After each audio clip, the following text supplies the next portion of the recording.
Hello and welcome back to the Grief and Light podcast. My name is Nina Rodriguez. I am your host, and today is a solo episode, so it's me and you in conversation. And I wanted to share something interesting that has come up in grief conversations recently, which is we often confuse the word grief and grieving, and we use them interchangeably. But did you know that they're not quite the same? This is something I explored in a recent post on social media, and I found it so thought-provoking, and it reshaped a lot of how people think about their loss and how they're moving forward after loss, that I wanted to also make a brief episode about it because I think it's valuable for discussion and for perspective. Perspective is everything when we're navigating, life really, but also grief. And I think it's really helpful to have these frameworks that help us see things in a different light, that empowers us versus makes us feel like everything looking ahead is a loss, right? So what is grief? Grief is the natural response to loss and life-altering change. It is a human, normal, natural response to loss. Grieving is the evolving process, conscious or not, of integrating that loss into our lives. It's the evolving relationship with what or who we've lost. It's dynamic, it changes with time, with support, and with space to tend. So in other words, grief is a universal experience where grieving is a very personal experience and it varies for everybody. Everybody grieves, but not everybody grieves the same. I'm sure you've heard that before. Understanding the difference can sometimes soften the pressure to get over it and instead offer us room to get through it with gentleness, self-compassion, and by showing ourselves grace. Whether we realize it or not, a lot of the ways that we initially navigate grief has a lot to do with what we've been taught, consciously or not, about what grief is and how we're supposed to move through it. In the past, there was this whole keep calm and carry on type of mindset, or shove it down your throat, or nobody has time for tears, that don't express, get over it and move on. The less you talk about it, the better. That was more of the standard. And that has shifted with time. And as we get to know more about how grief actually works, what it actually is, and how to navigate it. So understanding that our culture, our grief biases, our belief systems, religious or spiritual beliefs, family dynamics, media, and more, our culture at large essentially is constantly shaping how we grieve or how we're supposed to grieve. And especially when you see it like in movies or documentaries, as if this is supposed to happen. Well, yes, people pass away all the time, and two things can be true at once. The loss reshapes us and it's worthy of being tended to. So the key to understand is that there is no timeline and there's no quote unquote right way to grieve.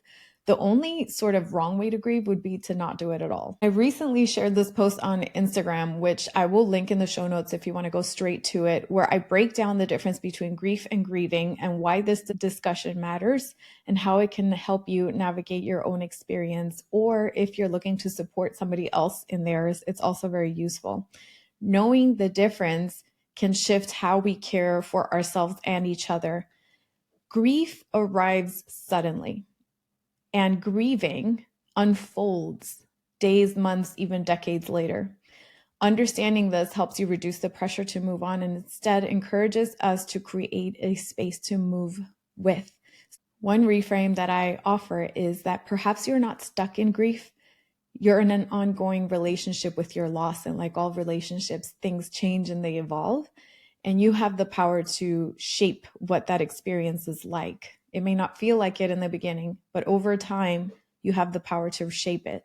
So grieving in time can bring meaning, memory, even unexpected beauty and joy, but only when we're allowed to feel and explore it honestly. And that's a key piece of the puzzle. It's being able to explore it honestly and authentically. Think of grief like a river that just comes rushing down. It doesn't care if you're ready. It doesn't wait for you to feel strong. It rises up and it sweeps you into a current that feels like it might never let go. Grief is the body blow, the heartbreak, the gut punch. It's the empty seat at the table, the song that stops you mid-sentence, the smell that sends you spiraling, the aisle in the grocery store that makes you just break down, or those moments in the car when the tears start flowing out of nowhere.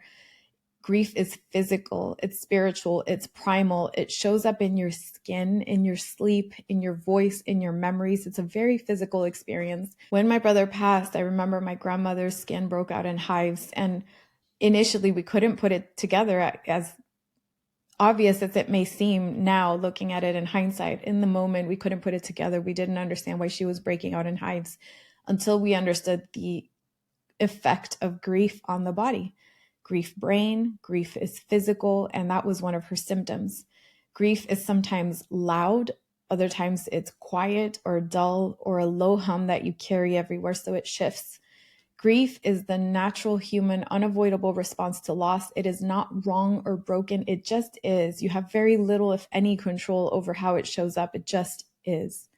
That's why we say grief is not something to get over. It just shows up. It's how you naturally respond to loss and life-altering change. Grieving, on the other hand, think of it as a raft. It's the part that comes after the river arrives. It's the learning, the building, the adjusting, the daily renegotiation. Grieving is how we live our life with grief. It's not something that we do once. It's not a checklist or a time process. It's our ongoing relationship with what's missing. And it looks different for everybody. For some, it's lighting a candle in the morning. For others, it looks like rage cleaning your kitchen or writing a notebook at 2:00 in the morning, or canceling plans without explanation, or just feeling like the world is not a place you recognize anymore. Some days grieving looks like a deep conversation or ugly crying, and others it looks like you are laughing until your stomach hurts because your person would have found that so funny in that exact same moment. So think about grief as the fixed element, the unchangeable element, and grieving is the dynamic element. So that's why we say we tend to the pain of grief and we adjust the suffering of loss. The grieving part is the part that is sort of under our control. It's nonlinear. It requires patience. Even when you just want a shortcut and you want to get it over with, it still requires patience. Think about the way that nature works. Nature takes its time to do anything, and yet it gets everything done in its own timing. So grief is very much like that. It goes on its own timing. Nature has events where it rushes, like a sudden eruption or an earthquake. When nature rushes, it causes destruction. It causes even more unwanted ripple effects. In a similar way, when we try to rush through a lot of these processes, they're not done changing what needs to be changed within us or in our lives, and it doesn't give us the time to adapt to what we need to adapt to. So understanding fundamentally that grieving is going to take time and that it's going to change over time and it's going to look different over time, not assigning it a sense of permanency in the moment. So first year grief looks very different than third year grief, than fifth year grief, let's say, or longer. And just understanding that it's going to change. You're not going to feel like this forever. But deeply understanding that it is a normal, I shouldn't say but, I should say and, deeply understanding that it's a normal part of the process can help us soften into that understanding and help us gain perspective on how patient we need to be for ourselves, with ourselves and for ourselves and each other.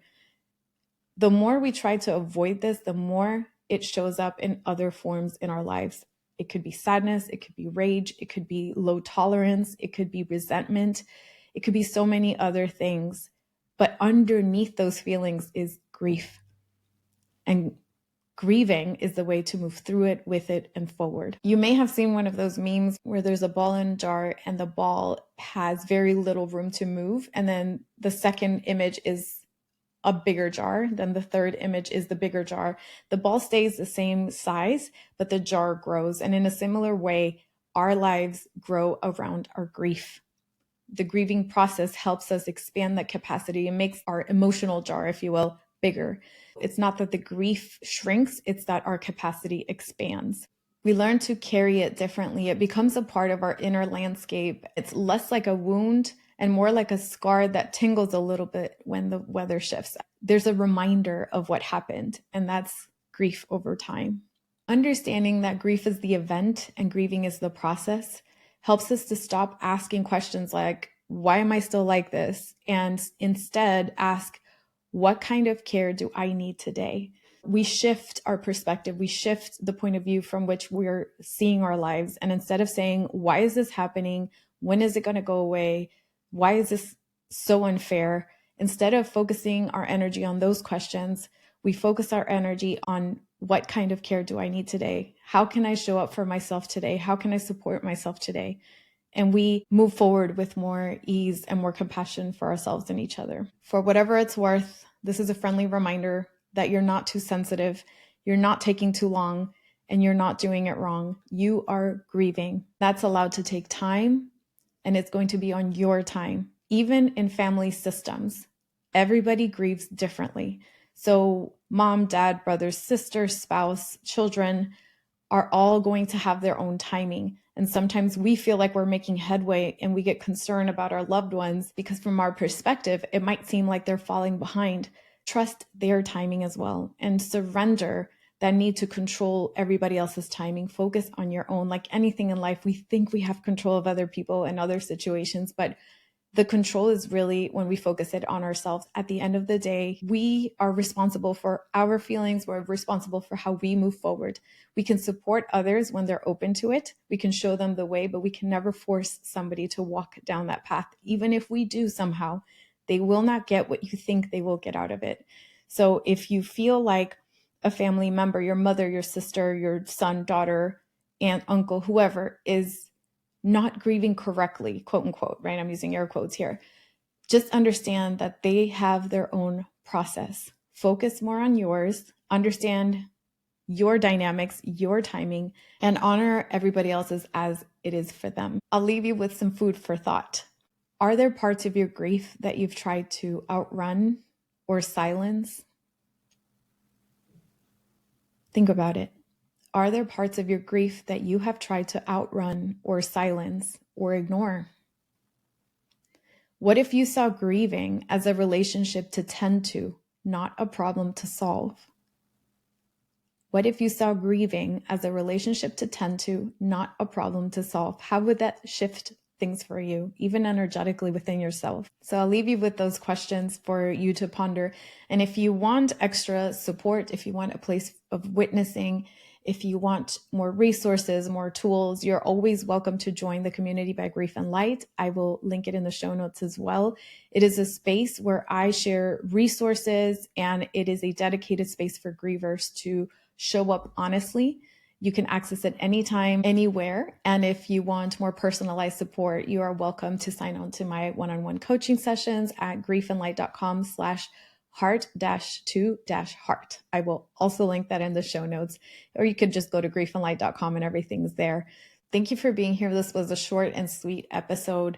To give you some perspective, I've shared more posts like this on social media, and I think it's worthy of amplifying the message because it shifts the conversation around loss for ourselves and each other. And so if you got something out of this, I would love to hear from you. You can message me at Grief and Light on Instagram, actually any social media platform. I also have Resting Grief Face on Substack, and I will also link that in the show notes. My goal is to continue educating and shifting the narrative around grief and how we move forward, because it is truly braided and intertwined into the fabric of our lives, and we rarely recognize it. We're just now starting to collectively recognize it, how it impacts everything and how to navigate through it. So the more we shed a light on these conversations, the more that they soften something within, the better we help each other and ourselves move forward in life. I hope this was helpful. Thank you for being here. Thank you for being you. And I'll see you in the next episode.